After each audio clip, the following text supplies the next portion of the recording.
Assalamualaikum warahmatullahi wabarakatuh. Alhamdulillahi rabbil alamin. Asyhadu an la ilaha illallah wahdahu la syarikalah wa asyhadu anna Muhammadan abduhu wa rasuluh. Sallallahu alaihi wa ala alihi wa sahbihi wa sallama tasliman katsira. Amma ba'd, fa nasallahu tabaraka wa ta'ala yarzuqana ilman nafi'an wa rizqan thayyiban wa amalan mutaqabbalan innahu waliyyu dzalika wal qadiru alaih. Jamaah salat maghrib rahimakumullah. Alhamdulillah, malam ini kita dimudahkan melanjutkan pengajian kita di Ahad pertama setiap bulan. Kita membaca Risalah Fadlil Islam, keelokan atau keindahan-keindahan yang ada di dalam Islam, keistimewaan Islam, dan juga hal-hal yang merusak dan menodai keindahan Islam yang harus kita jauhi. Semoga pengajian-pengajian kita ini selalu menjadi pengajian yang diberkahi dan diridhoi oleh Allah Azza wa Jalla, menjadi wasilah kita semua mendapatkan ilmu yang manfaat dan amal soleh.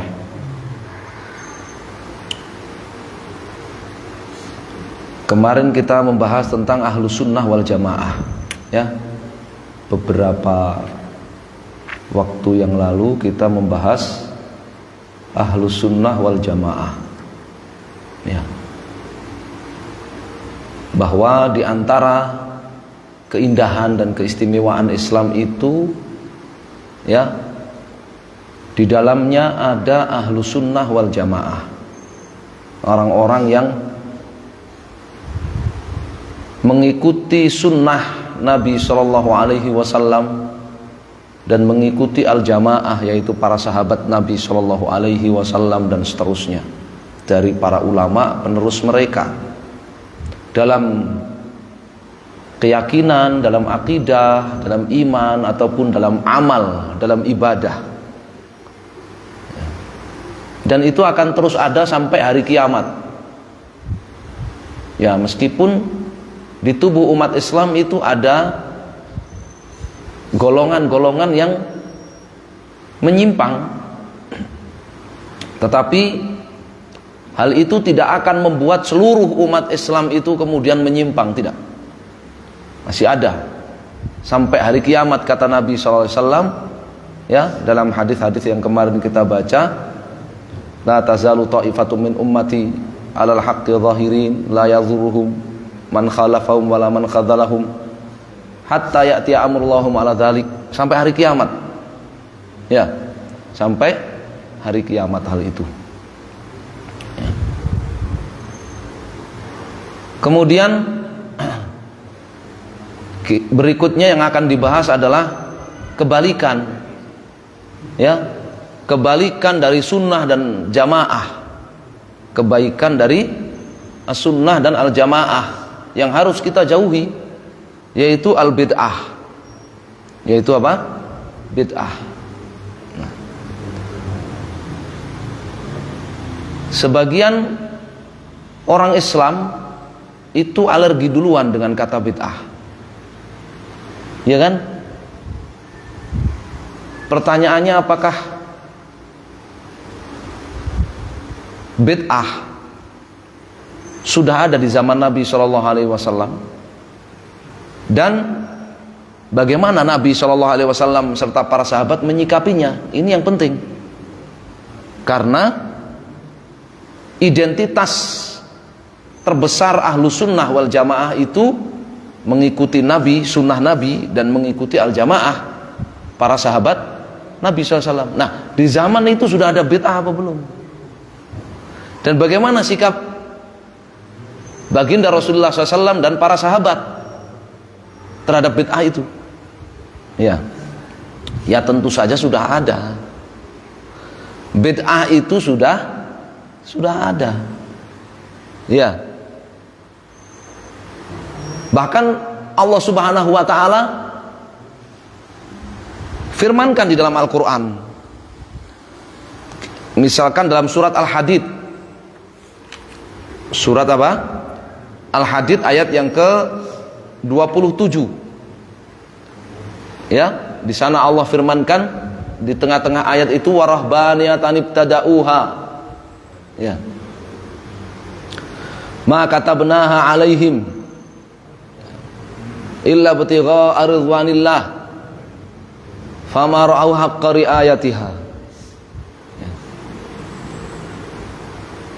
Ketika Allah berbicara tentang ahlul kitab, ketika Allah berbicara tentang apa? Ahlul kitab, al-Yahud wa Nasara, mereka membuat-buat bid'ah. Allah sebut itu bid'ah, ibtada'uha. Mereka mencetuskan dan mengamalkan bid'ah rahbaniyah, bid'ah kerahiban. Maka katabnaha alaihim. Ya.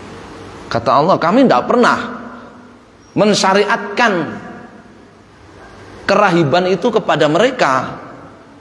Itu bid'ah mereka, ibtada'uha, mereka yang membuat-buatnya di luar ajaran syariat kami yang dibawa oleh nabi-nabi Bani Israel. Ya. Tujuannya apa mereka bikin bid'ah itu? Illa ibtigha'a ridwanillah. Mereka tujuannya, niatnya sebenarnya baik, niatnya itu ingin lebih dicintai, diridhoi oleh Allah Subhanahu wa taala, pengen pahala lebih, pengen lebih dekat dengan Allah. Ya, pengen lebih dekat dengan Allah. Ya. Baratnya, ya, kalau puasa Senin Kamis itu sudah mendekatkan seseorang kepada Allah, dia pengen lebih dekat lagi. Gimana saya setiap hari puasa tidak pernah tidak puasa? Iya kan? Dulu ada sahabat begitu kan? Iya. Ibaratnya kalau sholat tahajud 2 rakaat, witir 1 rakaat, sudah mendekatkan diri orang itu kepada Allah Subhanahu wa taala. Wah, saya mau semalaman penuh setiap malam sholat, dari sehabis isya sampai menjelang subuh, pokoknya sholat tahajud sama witir setiap malam, gak pernah tidur. Jadi malam gak pernah tidur untuk sholat, siang gak pernah makan minum untuk puasa. Nah, mereka begitu. Ya, ahlul kitab begitu. Niatnya bikin bid'ah kerohiban itu untuk apa? Lebih dicintai Allah, lebih diridhai Allah, lebih mendekatkan diri mereka kepada Allah. Fama ra'au haqqa riayatiha, tapi ujung-ujungnya ya mereka nggak mampu untuk menunaikan bid'ah mereka itu, untuk apa? Memenuhi bid'ah mereka itu. Kesulitan sendiri mereka, kepayahan sendiri mereka. Ya. Kepayahan sendiri mereka nggak nikah, ya kan? Mereka nggak berinteraksi dengan dunia luar, nggak nggak bermuamalah untuk menghasilkan, ya, bekal hidup. Ya. Mereka nggak bekerja. Ujung-ujungnya mereka sendiri yang kewalahan. Wala yushaddaddina ahadun illa ghalabahu. Kata Nabi SAW, orang kalau ingin bersaing dengan syariat pasti kalah. Udah kerjakan aja yang sesuai syariat, Masya Allah. Ya.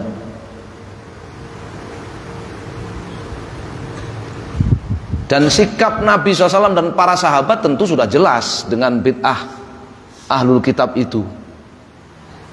Mengingkarinya, wong Al-Quran saja mengingkarinya. Ya. Demikian juga praktek-praktek bid'ahnya. Kalau tadi bid'ahnya ahlul kitab, praktek-praktek bid'ahnya orang-orang Quraisy, orang-orang Makkah. Nabi SAW katakan apa? Dalam sabdanya, ra'aitu Amr bin Luhai yajurru qasbahu finnar fa innahu awwala man sayyaba sawaib wa awwal man ghayyara dina Ibrahim atau kama qala sallallahu. Aku melihat seorang bernama Amr bin Luhai menyeret ususnya di neraka, disiksa di neraka. Dia itu orang pertama yang membikin bid'ah. Ya. Orang pertama yang merubah ajaran Nabi Ibrahim. Orang pertama yang merubah ajaran Nabi Ibrahim. Yang membawa berhala pertama kali dari luar Makkah ke kota Makkah, ke Jazirah Arab, ya dia. Sama tadi. Motifnya sama, istihsan. Nganggap itu baik, nganggap itu lebih mendekatkan diri mereka kepada Allah Subhanahu wa taala. Sama seperti kerahiban tadi, bid'ah kerahiban. Ya. Rahib itu apa rahib itu? Kependetaan ya. Bid'ah kependetaan. Dan bagaimana Nabi SAW mengingkari bid'ahnya parah. Bid'ahnya Amr bin Luhai dan pengikut-pengikutnya ini parah di Makkah itu. Ya. Tata cara ibadah haji aja dirubah. Tawaf jadi telanjang. Laki perempuan tawaf itu telanjang. Bid'ah mereka. Dan sudah jelas Nabi SAW dan para sahabat bagaimana mengingkari mereka. Jadi bid'ah itu sudah ada. Ya. Bid'ah itu sudah ada. Bid'ah itu merusak ya syariat yang Allah Subhanahu wa taala turunkan kepada setiap nabi. Kepada setiap Nabi SAW. Oleh Nabi dikatakan merubah ajaran Nabi Ibrahim itu bid'ahnya Amr bin Luhai. Ya. Itu bid'ahnya Amr bin Luhai, merubah ajaran ya Nabi Ibrahim. Ya. Syekh Saleh mengatakan al bid'atu lughatan hiya syai' al muhdats ala ghairi mithalin sabiq. Bid'ah itu secara bahasa artinya sesuatu yang baru tanpa ada contoh sebelumnya. Ya, hasil inovasi. Ya. Wa minhu qauluhu ta'ala badi'us samawati wal ard. Dalam surat Al-Baqarah 117 Allah sudah memakai kata bid'ah itu, badi'us samawati wal ard. Badi'u dari kata bid'ah. Ya. Ai anallaha khalaqa samawati wal ard wa aujadahuma min adamin. Artinya Allah menciptakan langit dan bumi sebelumnya tidak ada, tanpa contoh. Ya. Sebelumnya. Fal bid'ah yasy' al muhdats. Jadi bid'ah itu sesuatu yang baru, secara bahasa sesuatu yang baru.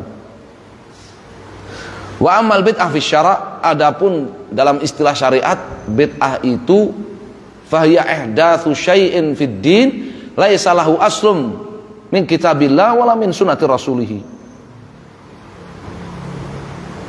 Bid'ah itu ajaran yang baru dalam agama yang tidak memiliki dasar dalam syariat Allah, dalam Al-Quran, kalau umat Muhammad dalam Al-Quran ataupun dalam sunnah Nabi Shallallahu Alaihi Wasallam dengan benar. Ya.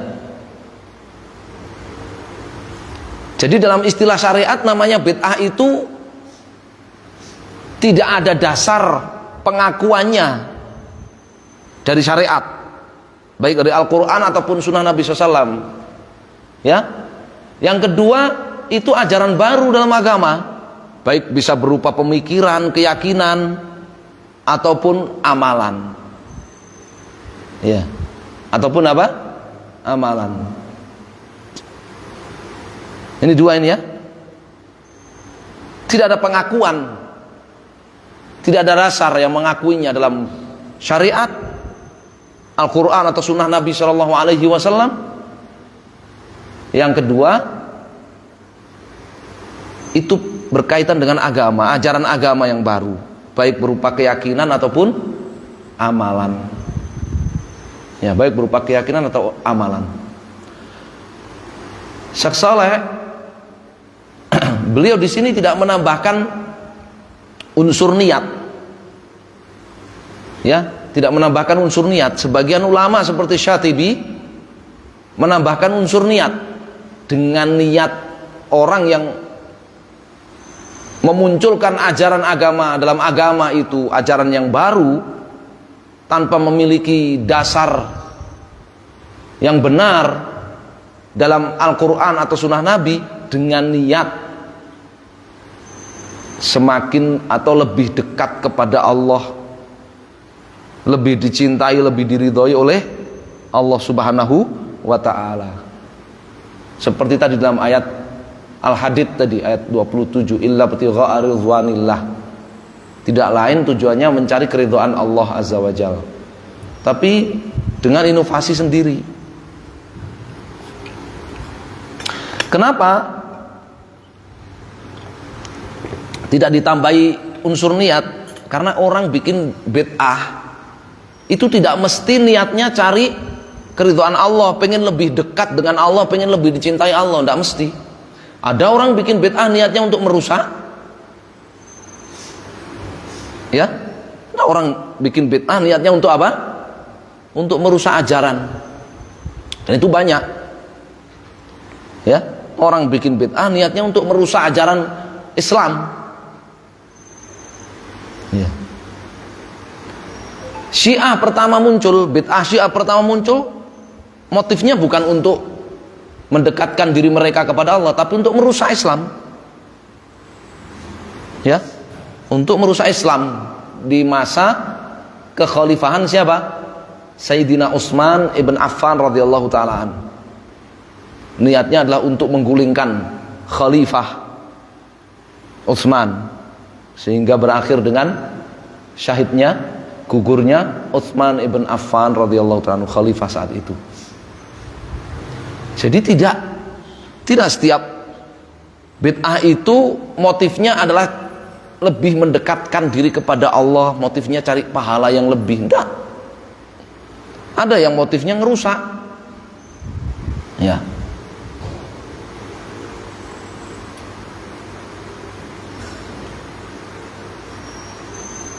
Ka'ihdathi ibadatin laisa laha asal. Contohnya orang mencetuskan ibadah, berinovasi ibadah di atas namakan Islam, tapi tidak memiliki dasar yang mengakuinya dalam Al-Quran maupun Sunnah Nabi SAW. Kenapa itu bid'ah? Li'annal ibadah tauqifiyah. Karena ibadah itu tauqifiyah, paten sudah dari Rasulullah SAW. Fala budda laha min dalil min kitabillahi wa sunnati Rasulullah sallam.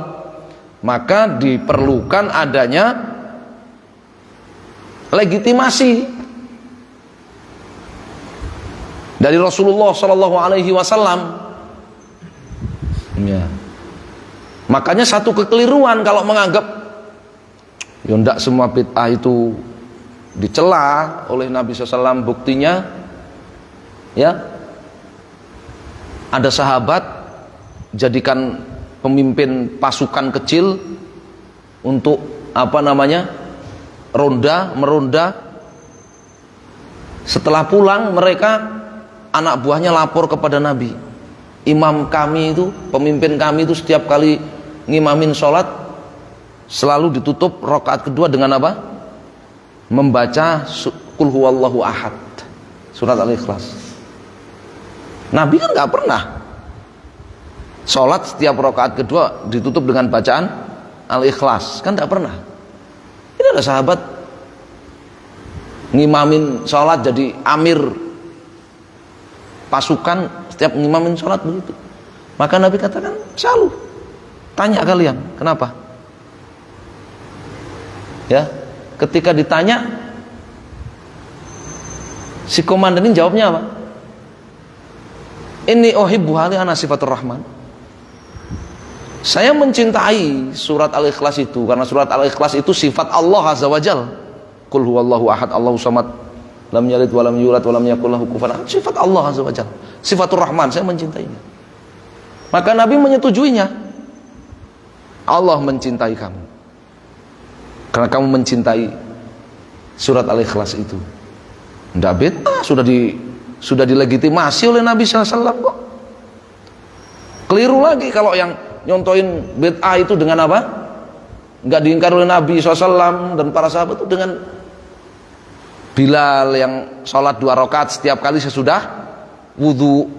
Kan tidak dicontohin oleh Nabi.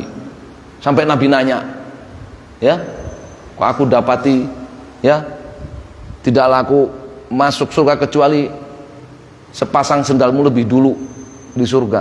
Apa amalan kamu? Ya, kata Bilal kan, tidaklah aku berwudu melainkan salat 2 rakaat. Disetujui oleh Nabi SAW, yang nggak disebut lagi bid'ah. Yang jelas kependetaan, kerohiban ahlul kitab ada di zaman Nabi. Nabi tidak menyetujuinya. Ya, di antara bentuk kerahiban mereka, kependetaan mereka adalah apa? Tidak menikah, ya, tidak bekerja. Di antaranya lagi apa? Membangun kuburan menjadi masjid, ya. Sebagaimana dalam hadis-hadis itu.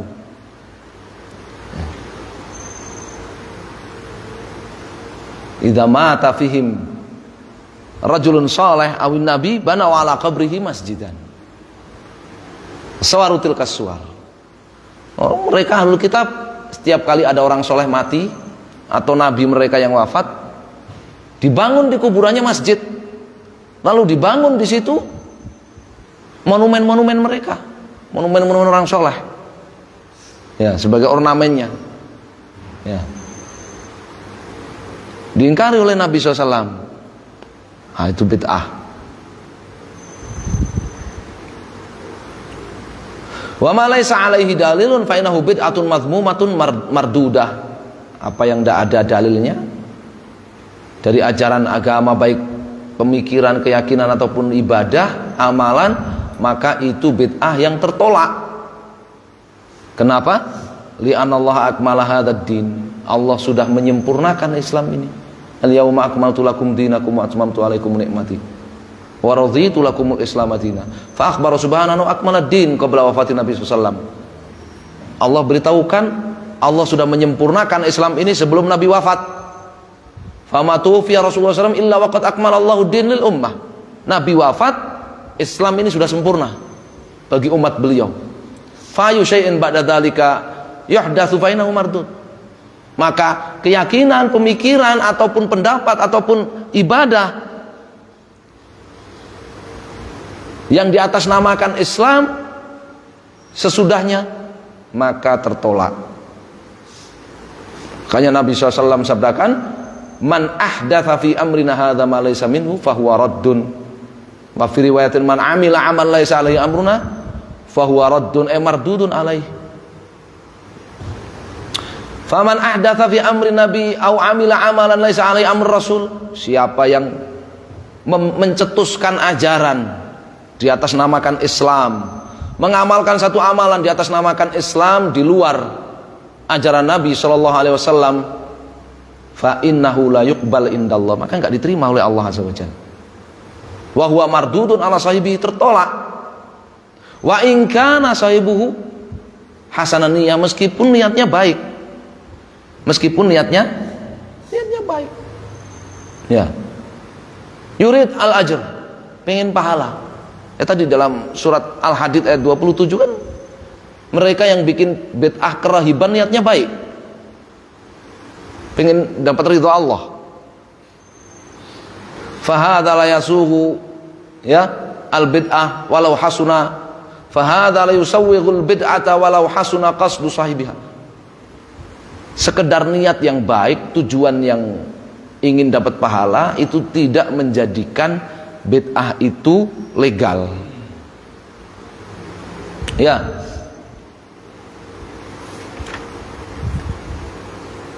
Ada dulu di zaman Imam Malik, ya, seingat saya di zaman Imam Malik, ada orang atau zaman Ibnu Umar radhiyallahu taala anhuma, ada seseorang ya ingin pergi haji atau umroh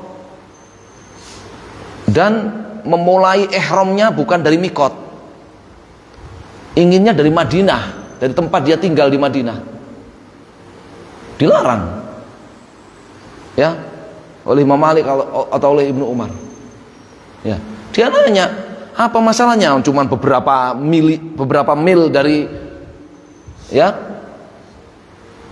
Dzulhulaifah, dari kalau sekarang dari Bir Ali gitu. Kenapa dilarang memulai ihram dari Madinah? Maka Ibnu Umar atau Imam Malik itu membacakan ayat apa? Ya, membacakan ayat ancaman. Ya, falyahdharil ladzina yukhalifuna an amri an tusibahum fitnah wa yusibahum adzabun alim. Waspadalah, takutlah hendaknya orang yang menyelisihi Nabi SAW itu ya tertimpa penyimpangan, kesesatan, keraguan-raguan ya, atau azab yang berat ya. Sehingga istilah bid'ah itu sudah diperingatkan oleh Nabi SAW. Bukan ulama zaman sekarang aja yang pakai istilah bid'ah dikit-dikit, bid'ah dikit-dikit. Di zaman Nabi SAW sudah mensabdakannya ya, mensabdakannya Nabi. Dan berbeda ketika Nabi memperingatkan umatnya dari bid'ah, itu berbeda dengan hadis-hadis yang lain. Kalau hadis-hadis yang lain Nabi bicara dengan satu sahabat, dengan seorang sahabat yang nanya dan sebagainya, dengan beberapa sahabat. Ketika Nabi bicara mengingatkan tentang bid'ah itu, Nabi di atas mimbar, didengar oleh seluruh kaum muslimin. Nabi di atas mimbar, didengar oleh seluruh kaum muslimin ya. Yang dikenal dengan khutbatul hajah itu ya, pembukaan khutbah yang diriwayatkan oleh Abdullah bin Mas'ud, dan hampir setiap khotib Jumat kan memakainya. Amma ba'du fa inna khairal hadithi kalamullah wa khairal hadi hadi Muhammadin sallallahu alaihi wasallam, syarrul umuri muhdatsatuha fa inna kulla muhdatsatin bid'ah. Nabi sudah pakai kata bid'ah itu. Jadi bukan barang baru itu kemudian kita mesti alergi, tidak ya. Wa kullu bid'atin dhalalah. Ini satu pelajaran ya, ini satu pelajaran. Jangan mudah memvonis bid'ah karena konsekuensinya fatal. Nabi sendiri sudah mengatakan ya dalam hadis Aisyah tadi, fahuwarat, tertolak. Dan dalam hadis ini Nabi SAW katakan apa? Dhalalah wa kullu dhalalatin finnar. Itu kesesatan. Konsekuensinya berat berarti memvonis suatu bid'ah.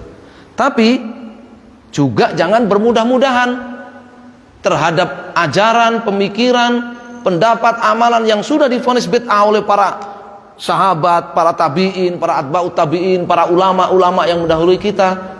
Kemudian kita bermudah-mudahan, nah enggak ada bid'ah, sedikit-sedikit bid'ah ya.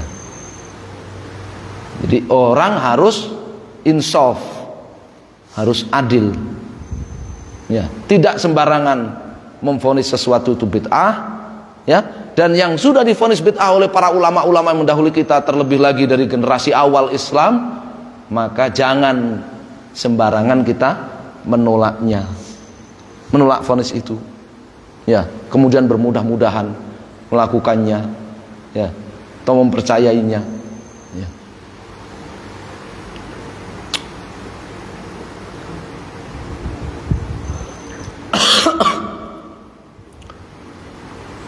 Demikian juga Nabi SAW di akhir hayat beliau berpesan kepada para sahabatnya ya, terutama para sahabat yang tinggal di Masjid An-Nabawi ya, yang disebut dengan Ahlus Suffah Ya. Beliau katakan, man ya'is minkum ba'di fasayara ikhtilafan katsira. Siapa yang hidup sepeninggalku nanti, dia akan melihat perselisihan yang banyak di tengah kaum muslimin. Dan itu benar terjadi apa yang beliau sabdakan. Sepeninggal Nabi, kaum muslimin terus la yazaluna mukhtalifina illa man rahimah rabbuk. Terus berselisih. Terus solusinya gimana? Fa'alaikum bisunnati wa sunnatil khulafa'ir rasyidin al-mahdiyyin min ba'di. Ini kemarin hadisnya sudah kita baca ketika membahas ahlu sunnah wal jamaah. Ya, separuh hadis ini. Maka kewajiban kalian itu mengamalkan sunnahku dan sunnahnya khulafa'ur rasyidin al-mahdiyyin sepeninggalku. Khalifah Abu Bakar, Khalifah Umar, Khalifah Utsman, dan Khalifah Ali radhiyallahu taala anhum ajmain. Tamassaku biha wa'adhu 'alaiha binawajidh. Kalian pegangi benar-benar sunnah-sunnahku dan sunnah khulafaur rasyidin itu, pegang erat dan amalkan. Ya. Gigit walaupun dengan gigi geraham kalian. Wa iyyakum wa muhdatsatil umur. Fa inna kulla muhdatsatin bid'ah wa kulla bid'atun dhalalah. Dan jauhilah oleh kalian setiap ajaran yang baru di atas namakan Islam, baik itu berupa keyakinan, pemikiran ataupun amalan. Kenapa fa inna kulla muhdatsatin bid'ah? Karena setiap ajaran yang baru di atas namakan Islam itu bid'ah namanya. Itu bid'ah namanya. Ya. Dan itu sudah tadi kita baca ayatnya, surat apa tadi? Al-Hadid ayat 27. Allah sendiri menyebutnya juga bid'ah. Ajaran yang baru itu. Ya. Wa kullu bid'atun dhalalah. Bahayanya setiap kebid'ahan itu dhalalah, sesat. Ya. Faladhi ya'ti bi ibadatin aw amalin yataqarrabu bihi ila Allah wa lam yakun ma'ahu dalilun min kitabillahi wala sunnati Rasulillah fa innahu bid'ah wa hiya dhalalah wa syarr laisa fihi khair. Maka siapapun yang melakukan ibadah, melakukan amalan, lebih dari itu, bahkan lebih berat dari itu, memeluk satu keyakinan, ya, satu pemikiran yang tidak memiliki dasar dalam Al-Quran dan Sunnah Nabi SAW yang melegitimasinya, mengakuinya, maka itu adalah bid'ah dan itu adalah sesat dan buruk, tidak ada baiknya sama sekali. Kama yazumul mubtadi' alladzina yuhditsuna asya. Ya, meskipun orang menganggap itu baik, yang mencetuskan menganggapnya baik, yang mencetusnya menganggapnya itu baik. Ya, Amr bin Luhai ketika membuat bid'ah dalam ajaran agama Nabi Ibrahim menganggap itu baik. Ya, menganggap itu baik. Para ahlul kitab ketika membuat bid'ah kerahiban menganggap itu baik. Bahkan Allah sebut illa ibtigha ridwanillah. Tidak ada lain niatnya cari ridha Allah. Anggap itu baik. Ya. Tapi ya itu tadi, tidak semua orang yang bikin bid'ah itu niatnya baik, enggak. Orang yang bikin bid'ah niatnya merusak Islam. Ya. Kalau di dalam agama ahlul kitab, dalam ajaran Musa dan Isa alaihi wassalam, dikenal siapa? Dikenal Paulus. Ya. Dikenal Paulus dari Tarsus. Ya.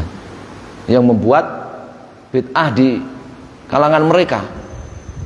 Yang membuat bid'ah di kalangan mereka. Ya. Tujuannya apa? Ngerusak, bukan tujuannya cari pahala. Ya, baca aja sejarahnya. Ya. Paulus. Ya. Kamu cari sejarahnya Paulus dari Tarsus itu, ada Dr. Ahmad Kainama itu yang di YouTube itu. Dia lulusan Haifa kan ya, lulusan Israel, doktor dari Israel sana. masuk Islam, dia banyak bercerita. Ya, dia menguasai bahasa Ibrani, menguasai bahasa sana. Dia menceritakan dengan berbagai literaturnya yang bisa dipertanggungjawabkan.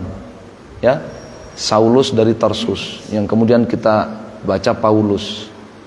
Bagaimana bid'ah-bid'ahnya? Sama seperti Amr bin Luhai bikin bid'ah. Ya. Di dalam Islam pun begitu. Ya, dalam Islam pun begitu. Muncul Abdullah bin Saba.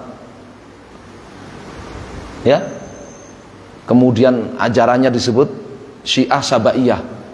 Memakan kurban Khalifah Utsman bin Affan dan keluarganya. Tujuannya apa? Ngerusak ajaran Nabi. Ajaran yang dibawa oleh Nabi.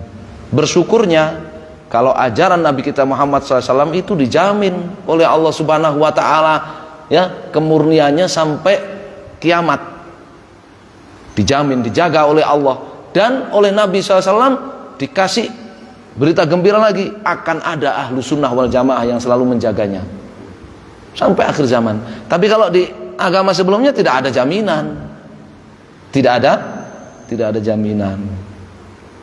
Maka itu indahnya Islam, dan bahwa bid'ah itu menodai Islam. Ya, Islam nabi demi nabi itu dinodai oleh ajaran bid'ah. Ya. Tafadhol. Ya. Ini untuk kalangan awam, umat Islam yang awam. Kadang-kadang dia tahunya terjemah, misalkan kullu bid'ah, tiap-tiap bid'ah, adalah sesat, gitu kan? Ini kan sebetulnya bid'ah sendiri itu betul ya, seperti saya menjadikan tadi sesuatu yang baru. Tapi ini kan baru urusan definisi kan, tidak menyangkut hukum, belum menyangkut hukum. Ternyata tidak semua yang apa itu bid'ah itu mesti jelek, gitu kan? Contohnya aja mushaf Al-Quran, gitu kan? Bukan perintah dari Rasul, bukan kita yang baca Ustaz juga bid'ah juga. Itu kan nggak semuanya nggak jelek, gitu kan? Nggak sesat, gitu kan? Jadi makanya untuk Ustaz perlu merinci lagi supaya kita itu.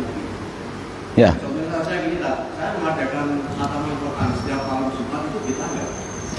Baik, saya jawab ya. Dolalah itu adalah hukum. Hukum itu ada hukum taklifi, ada hukum wad'i. Ini sepakat. Ya. Hukum itu bukan hanya halal dan haram. Betul ya? Sah dan tidak sah itu hukum. Betul enggak? Hukum. Dolalah itu hukum. Namanya hukum wad'i. Ya. Jadi tidak benar kalau dikatakan itu kan Nabi baru berbicara bid'ah. Bahkan yang paling buruk ini, seakan menuduh Nabi memberikan kalimat bid'ah tanpa definisi. Para sahabat itu orang yang paling cemburu terhadap ketidakbenaran.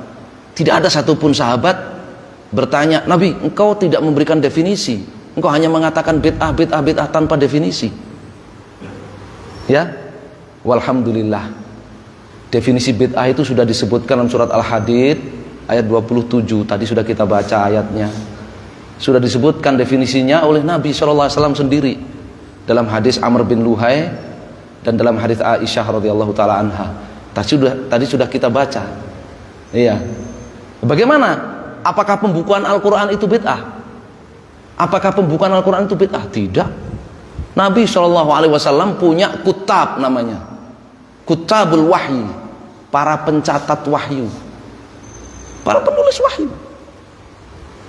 Ya, sehingga kalau kutabul wahyi ini dia lengkap mencatatnya, ya, seperti Hudzaifah bin Yaman yang mengikuti Al-Urdha Al-Akhirah, kemudian Zaid bin Sabit, lengkap dia punya, maka dia akan punya catatan seperti mushaf, satu kitab utuh Al-Quran. Ya, hanya penyebaran catatan-catatan itu yang tidak dilakukan di zaman Nabi, dilakukannya di zaman siapa? Abu Bakar As-Siddiq radhiyallahu taala anhu. Kemudian diperbaharui lagi di zamannya Utsman ibn Affan. Tidak, itu bukan bid'ah. Ya, sehingga tidak ada satupun ulama mengatakan pembukuan Al-Quran itu bid'ah, tidak. Ya. Apalagi Al-Quran sudah menyebut kata apa? Menyebut kata apa? Alkitab. Dzalikal kitabul la raiba. Sebut Alkitab sudah. Alkitab itu dalam bahasa Arab Alkitab. Kitab seperti bahasa kita, kitab. Ya. Yang kedua, kitab yang saya baca ini kan itu kitab yang dibaca ustaz-ustaz itu kan bid'ah. Tidak. Di zaman Nabi SAW sudah ada kitab-kitab diniyah di luar Al-Quran. Nabi SAW perintahkan kepada Abdullah bin Amr mencatat sabda-sabda beliau di luar Al-Quran. Dicatat oleh Abdullah bin Amr. Makanya Abu Hurairah mengatakan, ya, beliau Abu Hurairah itu adalah sahabat yang paling banyak hafalannya. Tidak ada yang mengalahkan kecuali Abdullah bin Amr. Kenapa? Karena Abdullah bin Amr mencatat hadis Nabi, sedangkan aku tidak. Ya, Nabi SAW menulis surat dakwah kepada para raja-raja. Nabi SAW menulis surat menjelaskan tentang hukum-hukum Islam termasuk zakat yang dikenal dengan Sahifah siapa? Sahifah Ibn Hizam. Dan sampai sekarang, dan dijadikan dasar oleh khalifah saat itu, Khalifah Umar. Alhasil bukan bid'ah, ya, tidak masuk ke dalam definisi, bahkan sudah dilegitimasi, sudah ada pengakuan. Ya, khataman Al-Quran sekarang, khataman Al-Quran, apakah khataman Al-Quran itu bid'ah?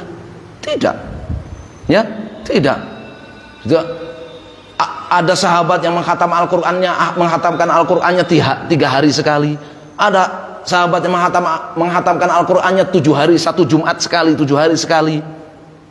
Ya. Sehingga Imam Ahmad sampai mengatakan, kalau penuntut ilmu, kalau santri itu enggak elok, ya, 40 hari enggak khatam Quran. Jadi setiap 40 hari khatam Al-Qur'an. Ya. Jadi barakallahu fikum. Ini harus sabar. Harus tadi, ya, membutuhkan keseriusan belajar. Ya, bukan keseriusan belajar, ya. Lebih daripada sekedar keseriusan vonis. Ini bid'ah atau bukan bid'ah. Ya. Ya. Jadi harus ada keseriusan. Yang kedua tadi, ini penting tadi. Kalimat wa kullu bid'atin dhalalah itu memberikan 2 pelajaran bahwa kita ini harus adil. Jangan gampang memvonis bid'ah karena resikonya dhalalah. Dan dhalalah itu hukum lebih dari sekedar hukum haram. Lebih dari sekedar apa? Hukum haram. Dhalalah itu. Ya, hukum wad'i namanya. Lebih dari sekedar hukum haram. Ya. Yang kedua, kalau sudah keyakinan, pemikiran, amalan itu sudah divonis bid'ah oleh para ulama sebelum kita, jangan kita bermudah-mudahan. Ya. Jangan kita ingkar, jangan kita menolak vonis itu, terus kita bermudah-mudahan, jangan. Ya, apa modal kita menolak vonis bid'ahnya para ulama? Apa modal kita menolak vonis bid'ahnya para ulama? Ya. Nah, ini faedah dari wa kullu bid'atin dhalalah, ya. Fal bid'atu la khaira fiha wala hadatsat bid'atun illa rufi'a mithluha minas sunnah wa din kamil walillahil hamd. Ya. Bid'ah itu tidak ada baiknya. Bid'ah dalam agama, ya, tidak ada baiknya. Tidak, ini yang paling berbahaya, akibat buruk dari bid'ah itu. Tidak ada satupun bid'ah dalam agama ini muncul, dicetuskan, melainkan ada ajaran sunnah, ajaran yang benar hilang, terlupakan, ditinggalkan. Sunatullah itu, ya, sunatullah itu, ya. Makanya, ya, yang namanya bid'ah itu sedari ajaran Nabi Ibrahim Sedari ajaran Nabi Musa, Nabi Isa, Nabi-Nabi Bani Israel sampai ajaran Nabi kita Muhammad SAW, ajaran bid'ah di dalam agama itu merusak, menodai Islam. Ya, sudah nggak dapat pahala, merusak lagi. Ya, habis itu diancam azab di neraka. Nasallahu alaihi wasallam. Tapi insyaallah kita lanjutkan ayat-ayat dan hadis-hadis yang dibawakan oleh penulis terkait dengan ya bid'ah, ya, terkait dengan bid'ah. Kita jangan fokus pada bid'ah amalan saja, ya. Bid'ah pemikiran itu lebih berbahaya. Ya, bid'ah pemikiran itu lebih berbahaya. Insyaallah kita baca di kesempatan berikutnya. Sallallahu alaihi Muhammadin wasallam. Walhamdulillahirabbil alamin. Jazakumullahu khairan.